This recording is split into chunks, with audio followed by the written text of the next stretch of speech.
Hey everyone, I am thrilled to have a true innovator and thought leader in the arena of service experience, customer experience on the show today. Ron, how are you? Great to be here with you, Evan. Hello to all your watchers, your listeners all over the world. And all over the world, speaking of which, you are in Singapore, a longtime resident. Let's start there about from your, journey to service excellence, which started decades ago. Introductions are in order. Give us your backstory. My backstory is that I got very involved in the sport of ultimate Frisbee back in the earliest days. And so I'm the guy who took the rules of that game around the world, translated it into different languages, but not only organized players associations and tournaments, but also festivals, family play days to get people out into the park, learn the throws, the catches, the games, the sport. And I learned about adult educational design.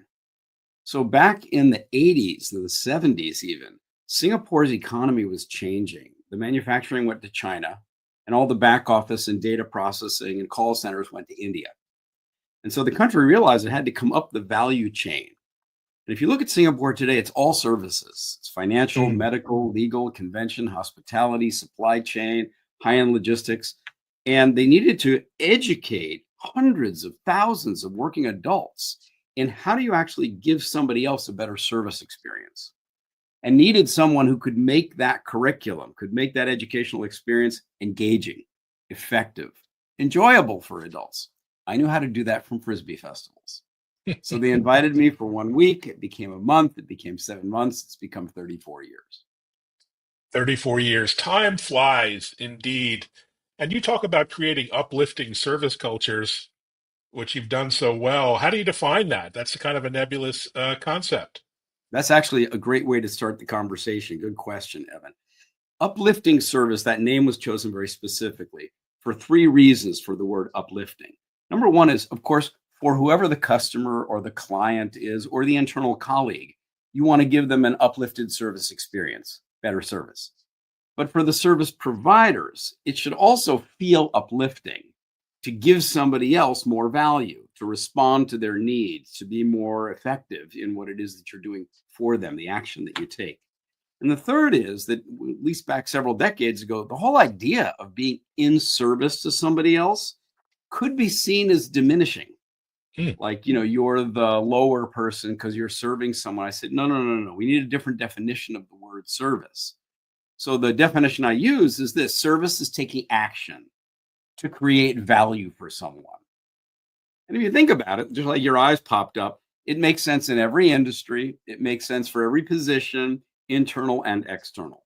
Well, that means that the service provider, far from being the subservient person, they're the creator of value Mm. for others. And that distinguishes the whole idea of being in service. A wonderful notion. And talk about cultural transformation. You work with many B2B companies. What are the sort of foundational elements that need to be in place to transform an organization's culture to be, uplifting and service driven?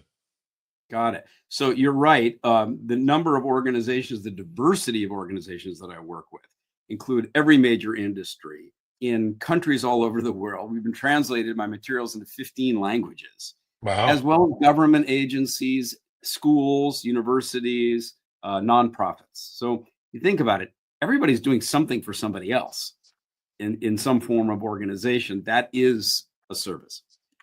The culture of service involves three major elements. Number one is, most of us did not learn in school, what does it mean to have a customer? How do you actually create value for other people? How do you respond more effectively to someone's changing requests? What happens when you get a group of customers who have certain needs and then in the middle of service delivery, something changes? We aren't taught that in school. And so it lands on our businesses to have to teach people the fundamentals of providing somebody else with more value through the action that you provide. Now, and that's not just the external customer, but it could also be internal.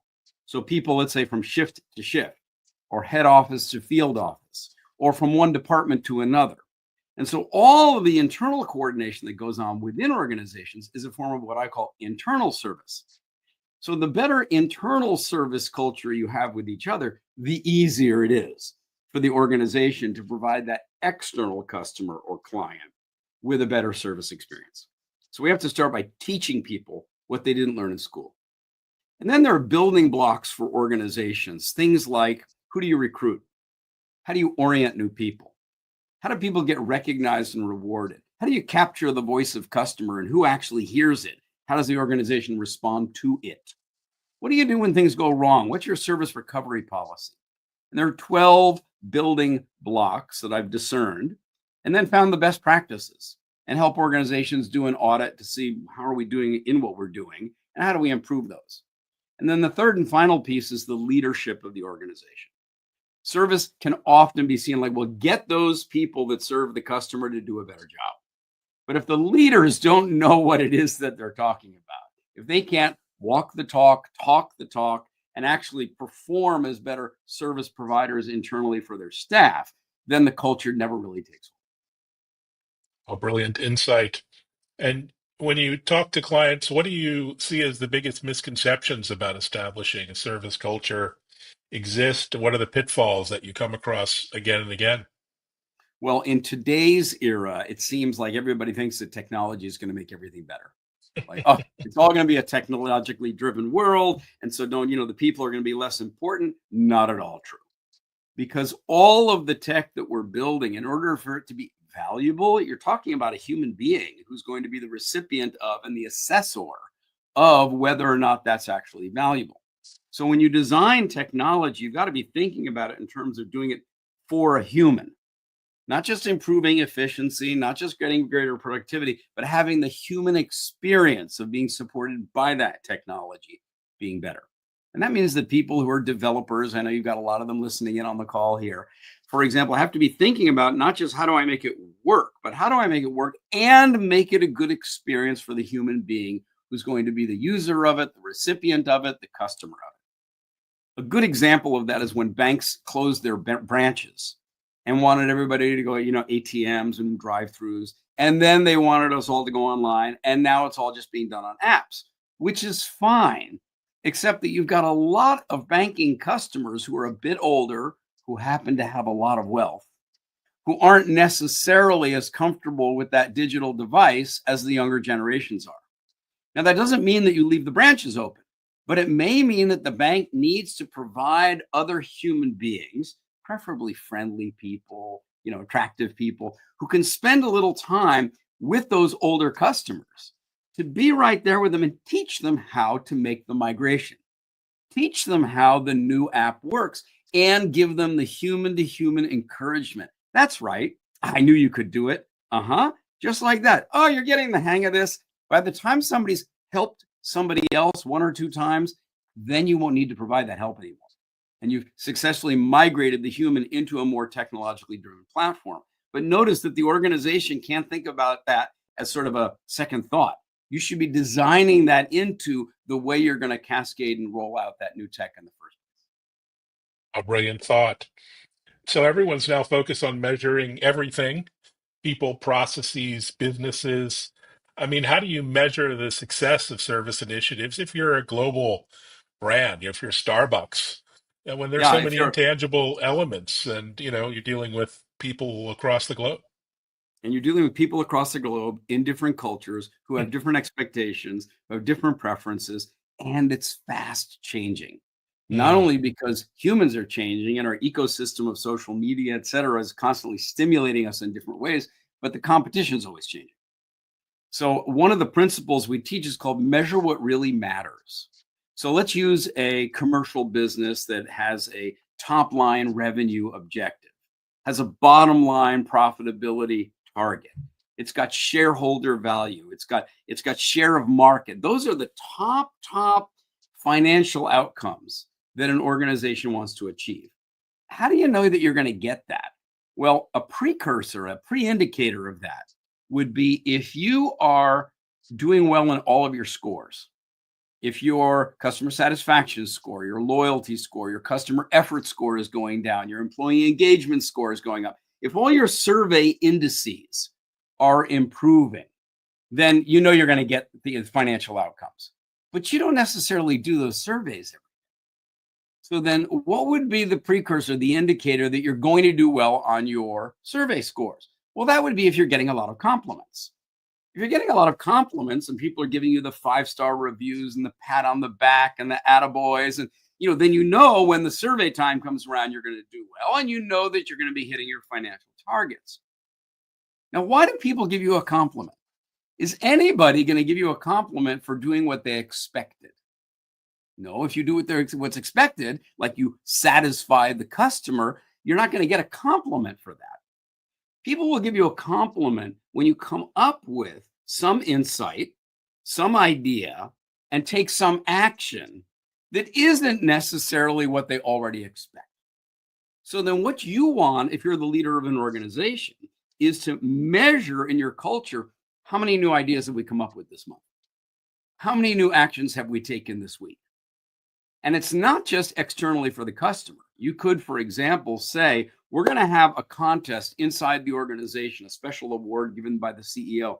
But the only way that you can win it is if more than one department collaborate with each other and figure Mm. out ways to work more effectively with each other.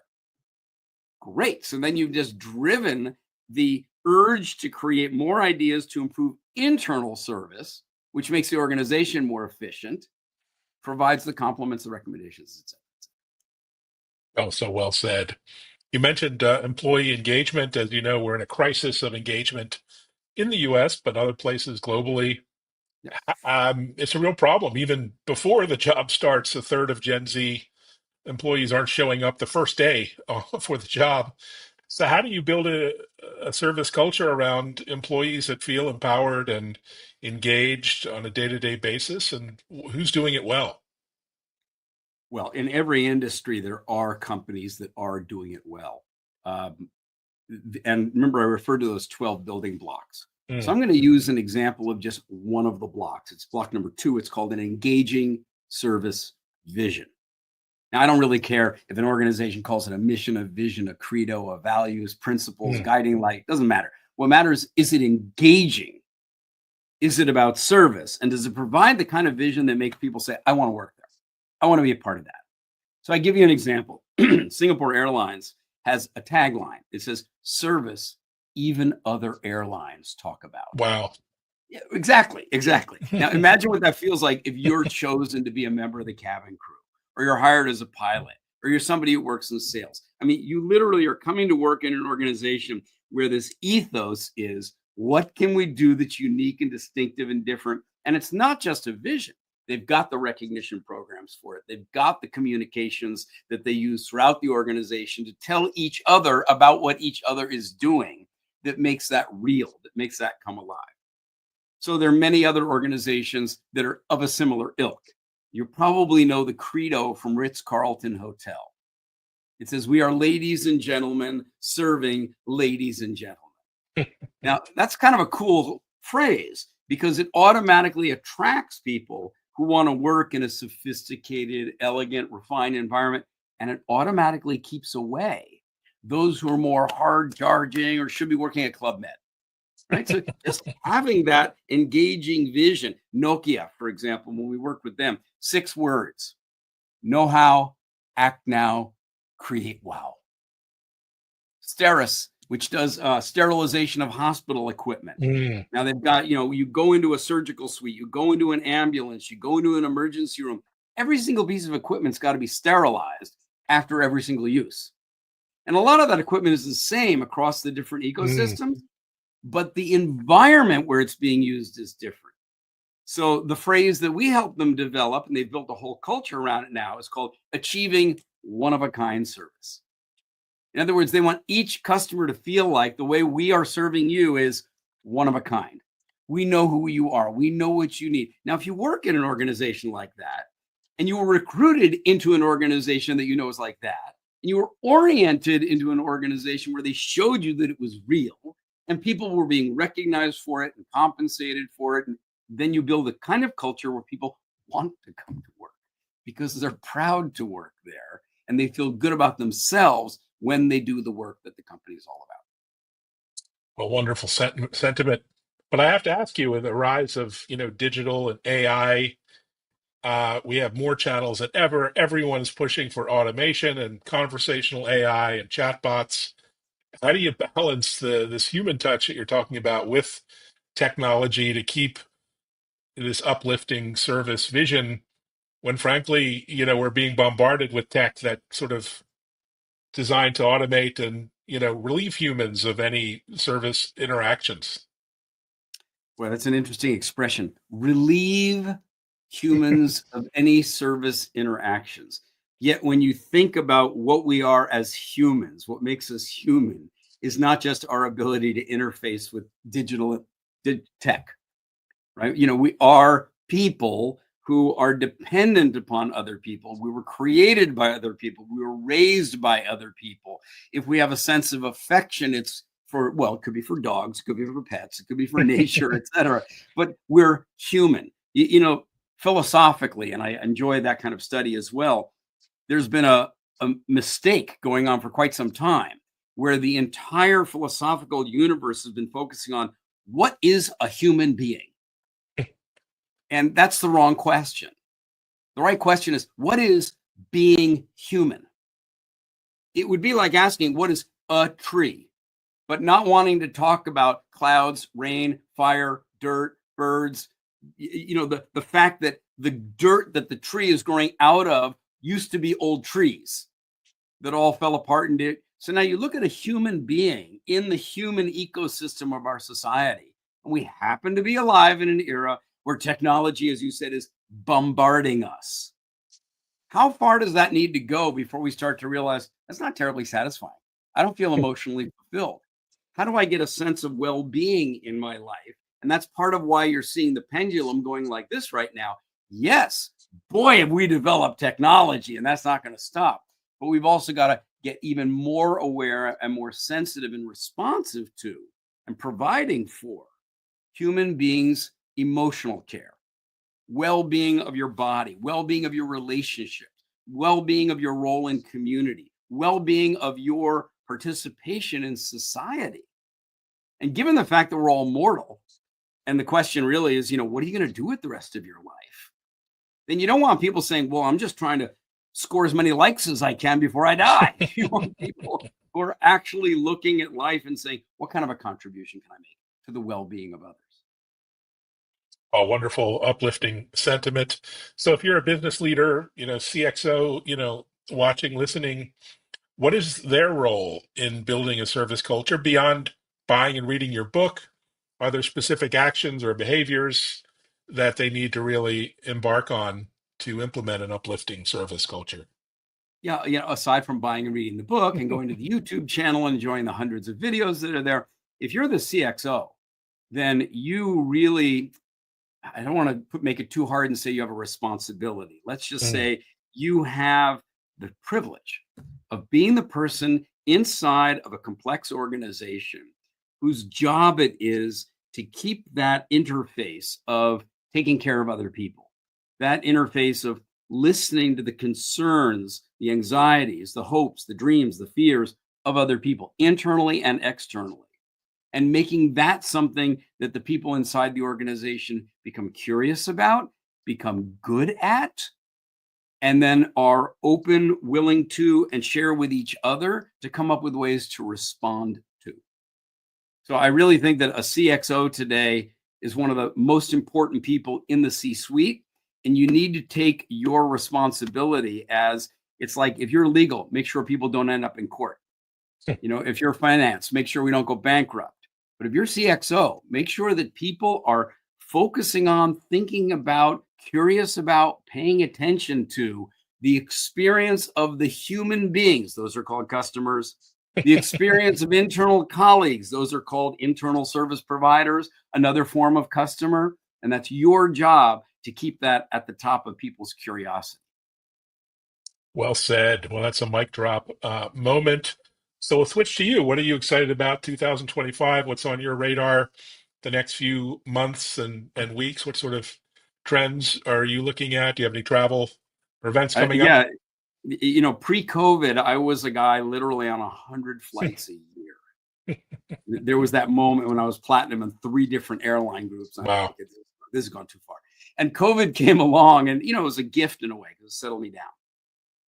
And so my wife and I right now are in the process of designing. We're going to be building a house in a nearby neighborhood from the condominium where we live now.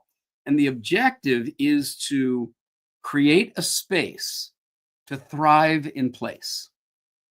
And of course, as people get older, they're thinking about, you want it to be elder friendly. You don't have wires on the floor you trip on, and make sure if you need an elevator, if it's multi-story, that kind of thing. But in addition to that, we're the kind of people, we're going to get to know every single person in the neighborhood. Because that up and down the street in different directions, you've got somebody whose kids go to work every day and they're left sitting in front of watching the television. But across the street and down the road, there's somebody else who's in the same situation, but they don't actually get to spend time with each other. Well, we're those kinds of people that are going to engage with the customers in our neighborhood, even though they don't know that they are yet, and turn it into an environment, where people say, I'm glad I live here. We know the other people, we're connected. And you've heard, just like all of us have, that one of the key indicators of living a long, healthy life is the social relationships that you have. Well, those don't come because you picked them up off the shelf in the store. You got to go put your effort into them, just like a company has to put the effort into listening and demonstrating the fact that they care about their customers. We're going to take that on as a project for ourselves in our own personal lives. Wow, what an inspiration. I'm going to potentially copy you there. I love that big idea. Thanks so much, as always, Ron, for joining and sharing your time here. And everyone, follow Ron on LinkedIn and other channels, YouTube and more, where you're a prolific content creator and speaker. So your videos are pure gold. Thanks so much for joining, Ron. Thank you very much, Evan. Pleasure to be here with you today. For those who want to find me, it's just ronkaufman.com. Excellent. Thanks, everyone. Thanks for listening, watching, and sharing. And take care.